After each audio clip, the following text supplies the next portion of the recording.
Hello friends, a warm welcome to all of you in BKC teaching school. आप सभी का स्वागत है BKC teaching school YouTube channel पर।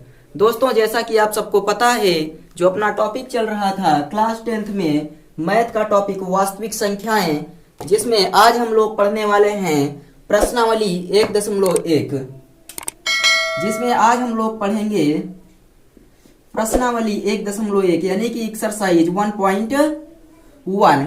इसके पहले हमने 2 वीडियो में कुछ बेसिक जानकारियां प्राप्त कर चुके हैं और साथ ही साथ कुछ एग्जाम्पल पर भी चर्चा हो चुकी है। तो आज जो अपना टॉपिक है वो सीधा हम स्टार्ट करेंगे प्रश्नावली 1.1 पर।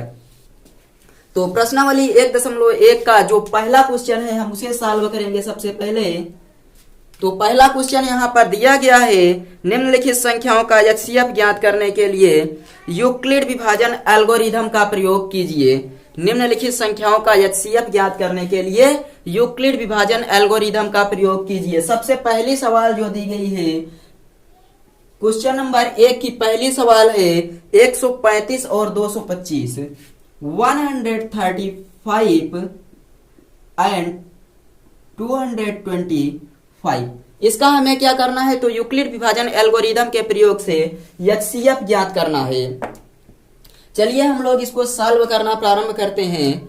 तो आप सब लोगों को जैसा कि एग्जाम्पल के माध्यम से और बेसिक क्लास में भी बताया जा चुका है कि हम लोग एचसीएफ ज्ञात करने के लिए यूक्लिड विभाजन एल्गोरिथम का प्रयोग करते हैं। यहाँ पर देखते हैं कि जो सबसे बड़ी संख्या है उसे ए मानते हैं और जो छोटी संख्या है उसे बी मानते हैं। किसी संख्या ए में बी से भाग देते हैं तो यहाँ पर क्या होगा, यहाँ ए बराबर कितना है 225 और बी बराबर 135 तथा यूक्लिड विभाजन एल्गोरिथम का फार्मूला क्या था, ए बराबर बी क्यू प्लस आर, जहां आर की वैल्यू कहां से कहां तक रहा करती थी, तो 0 के बराबर या 0 से बड़ी तथा हमेशा b से छोटी हुआ करती थी। चलिए हमें इससे नहीं मतलब है, अभी सिर्फ हमें इसको देखना है। तो a बराबर बी क्यू प्लस आर है, हम क्या करेंगे यहाँ पर स्टेप नंबर 1 लिखेंगे। स्टेप नंबर 1 मतलब स्टेप नंबर 1, या फिर इसे कह सकते हैं कि सबसे पहले जो हम लोग एल्गोरिदम फॉलो करते हैं, तो नंबर 1, नंबर 2, नंबर 3 क्रम से फॉलो करते हुए चलते हैं। तो यहाँ हम लोग लिखेंगे क्या कि 225 और 135 पर यूक्लिड विभाजन एल्गोरिदम का प्रयोग करने पर 225 और 135 पर यूक्लिड विभाजन एल्गोरिदम, यूक्लिड विभाजन एल्गोरिदम का प्रयोग करने पर, एल्गोरिदम का प्रयोग करने पर। चलिए हम लोग अब यहाँ पर यूक्लिड विभाजन एल्गोरिदम ए बराबर बी क्यू प्लस आर का प्रयोग करते हैं। तो ए कितना है, यहाँ पर है 225 बराबर बी की वैल्यू है 135, कितने बार यहाँ पर भाग जाएगा, जहां पर क्यों क्या है, क्वेश्चन प्लस आर रिमाइंडर है। तो कितनी बार भाग देंगे, 135 को एक ही बार भाग देंगे, प्लस कितना बच जाएगा, तो आप लोग बताइए, यहां पर बच जाएगा अपना 90। तो आप सबको स्टेप पता है कि जब तक r का मान 0 नहीं आ जाता तब तक हम लोग सॉल्व करते हैं। तो यहाँ क्या है, यहाँ क्या दिया गया है, r is not equal to कितना 0। इसलिए हम क्या करेंगे, पुनः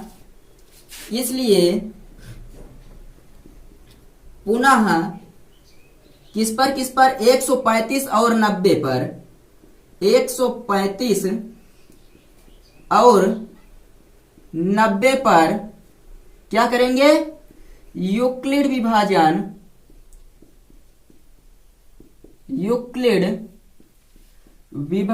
एल्गोरिदम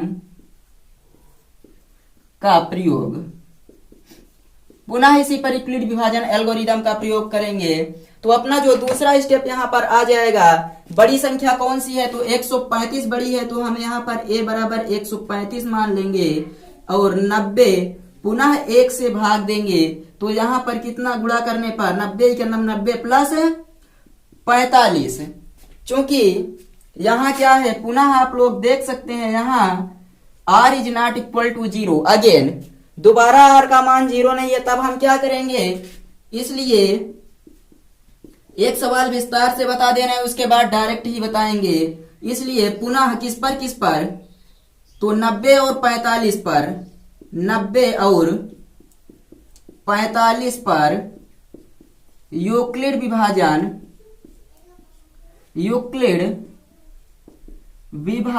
एल्गोरिदम का प्रयोग करने पर, एल्गोरिदम का प्रयोग करने पर, यहां पर अब हम यूक्लिड विभाजन एल्गोरिदम का प्रयोग करेंगे। बड़ी संख्या 90 है, तो क्या करेंगे, हम 90 को a बराबर रखेंगे, 90 बराबर, और जिससे भाग देना है वो छोटी संख्या 45 गुणे 2 प्लस 0। यहां क्या हो गया, r इज इक्वल टू 0। जब r बराबर 0 आ जाता है, जब r बराबर 0 प्राप्त हो जाए, तो हम लोग जिस संख्या से भाग दिए रहते हैं, यानी कि ये वाली संख्या b बराबर कितना है, यहाँ पर b बराबर 45 है, तो यही क्या हो जाएगा, HCF हो जाएगा। अतः HCF आप कितने का, तो 135 और 225 बराबर 45। आई थिंक आप सबको अच्छे से समझ में आ गया होगा कि यूक्लिड विभाजन एल्गोरिदम का प्रयोग किस प्रकार करके पहले सवाल का HCF, जब तक r का मान 0 ना आ जाए तब तक क्रम को फॉलो करते रहेंगे। जब r का मान 0 आ जाता है तो हमें जो b की वैल्यू प्राप्त हुई होती है वही क्या हो जाता है, दोनों संख्याओं का HCF हो जाता है। तो आई थिंक आप सबको ये समझ में आ गया, इसे नोट कर लीजिए। उसके बाद हम दूसरे क्वेश्चन पर चलते हैं। दूसरे क्वेश्चन को हम लोग शॉर्ट में सॉल्व करेंगे, कुछ लिखेंगे नहीं, आप लोग समझ जाइएगा। चलिए देखिए क्वेश्चन नंबर 2 किस प्रकार से सॉल्व करना है। तो आप लोग यहाँ देख सकते हैं, दिया गया है पहले सवाल का दूसरा क्वेश्चन है 196 और 38,220 पर यूक्लिड विभाजन एल्गोरिदम के प्रयोग से HCF ज्ञात करना है। और तीसरा क्वेश्चन 867 और 255 पर यूक्लिड विभाजन एल्गोरिदम के द्वारा HCF ज्ञात करना है। चलिए हम लोग यहाँ पर देखते हैं, सबसे पहले कौन सी संख्या बड़ी है, तो 38,220 बड़ी है, 196 छोटी है, तो a की वैल्यू है कितना, a बराबर यहाँ पर 38,220 and b is equal to 196। तो हम लोग इस पर अब लिखेंगे 38,220 और 196 पर यूक्लिड विभाजन एल्गोरिदम का प्रयोग करने पर आगे लिखेंगे 38,220 बराबर 196 गुणे 195 कर देंगे प्लस 0। तो 196 गुणे 195 करेंगे तो हमें 38,220 प्राप्त हो जाएगा। चूंकि यहाँ पर r इज इक्वल टू 0 आ गया है, इसलिए क्या होगा, इसलिए HCF आप कितने का 196 और 38,220 बराबर 196। इसका HCF इतना आ जाएगा, यही अपना हो जाएगा आंसर। मतलब 196 और 38,220 का HCF इतना होगा। आप लोग इसे लिखेंगे 38,220 और 196 पर यूक्लिड विभाजन एल्गोरिदम का प्रयोग करने पर, उसके बाद फिर एल्गोरिदम का प्रयोग करेंगे 196 गुणे 195 प्लस 0। r का मान 0 आ गया, इसलिए यहाँ पर तुरंत ही क्या हो जाएगा, हमें HCF प्राप्त हो जाएगा। ये वाला b की वैल्यू ही HCF हो जाएगी। यहाँ पर देखिए क्या दिखाई दे रहा है, बड़ी संख्या कौन सी है, 867, तो a बराबर हो जाएगा 867 and b is equal to कितना, 255। a और b पर यूक्लिड विभाजन एल्गोरिदम का प्रयोग करेंगे तो 867 बराबर 255 गुणे कितनी बार गुणा करेंगे यहाँ पर, तो a इसका गुणा कीजिए इसमें कितनी बार, यानी कि b क्यों प्लस r, क्विसेंट कितना होगा यहाँ पर। तो आप सब लोग बताइए कि क्विसेंट कितना होगा। तो क्विसेंट यहाँ पर 3 बार ले जाएंगे, बच जाएगा यहाँ पर 102। देखिए 3 पचे 15 की 5 हासिल लेख, 3 पचे 15 116 की 6 हासिल लेख, 3 दूनी 6 1 765। 7 में से 5 घटेगा 2, उसके बाद 6 में से 6 घटेगा 0, 8 में से 7 घटेगा तो 1 आ गया। चूंकि यहाँ पर चूंकि r is not equal to 0 102 के बराबर है, इसलिए हम लोग पुनः 255 और 102 पर यूक्लिड विभाजन एल्गोरिदम का प्रयोग करेंगे। तो यहाँ पर बड़ी संख्या है 255 बराबर 102 कितनी बार गुणा करेंगे, 2 बार गुणा करेंगे तो कितना हो जाएगा 204।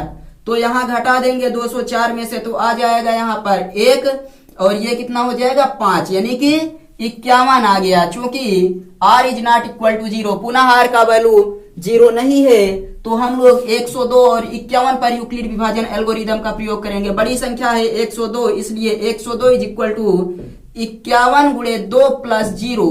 चूंकि r इज इक्वल टू 0, इसलिए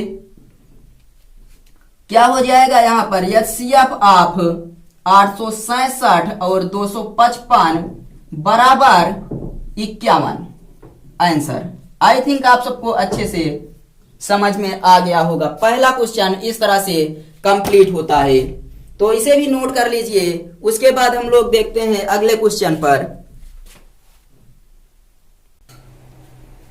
आइए हम लोग इस क्वेश्चन पर चर्चा करते हैं कि दर्शाइए कि कोई भी धनात्मक विषम पूर्णांक 6q+1, कोई भी धनात्मक विषम पूर्णांक, ध्यान दीजिएगा यहां लिखा गया है धनात्मक विषम पूर्णांक 6q+1 या 6q+3 या 6q+5 के रूप का होता है, जहां क्यों कोई पूर्णांक है। तो हम लोग यहाँ क्या लिखेंगे, सॉल्यूशन लिखेंगे। हमें दर्शाना है कि 6q+1 6q+3 या 6q+5 किसके रूप का होता है, धनात्मक विषम पूर्णांक के रूप का होता है। तो माना कोई धनात्मक विषम पूर्णांक क्या है, ए है। लिखेंगे हम यहाँ पर, माना कोई धनात्मक विषम पूर्णांक ए है, माना कोई धनात्मक विषम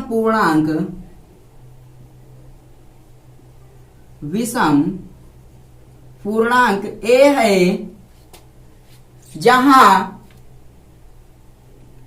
b बराबर 6, तथा आप लोग जानते हैं कि जो फार्मूला होता है यूक्लिड विभाजन एल्गोरिदम का, वो होता है a बराबर b⁻r, तथा r की वैल्यू जो होती है वो हमेशा 0 से बड़ी या 0 के बराबर तथा b से छोटी होती है। तो आप लोग यहां से b की वैल्यू कितना, r की वैल्यू कितना निकालेंगे, r की वैल्यू हो जाएगी 0 1 2 3 4 और 5। कैसे हुआ, आप सबको क्या पता चला?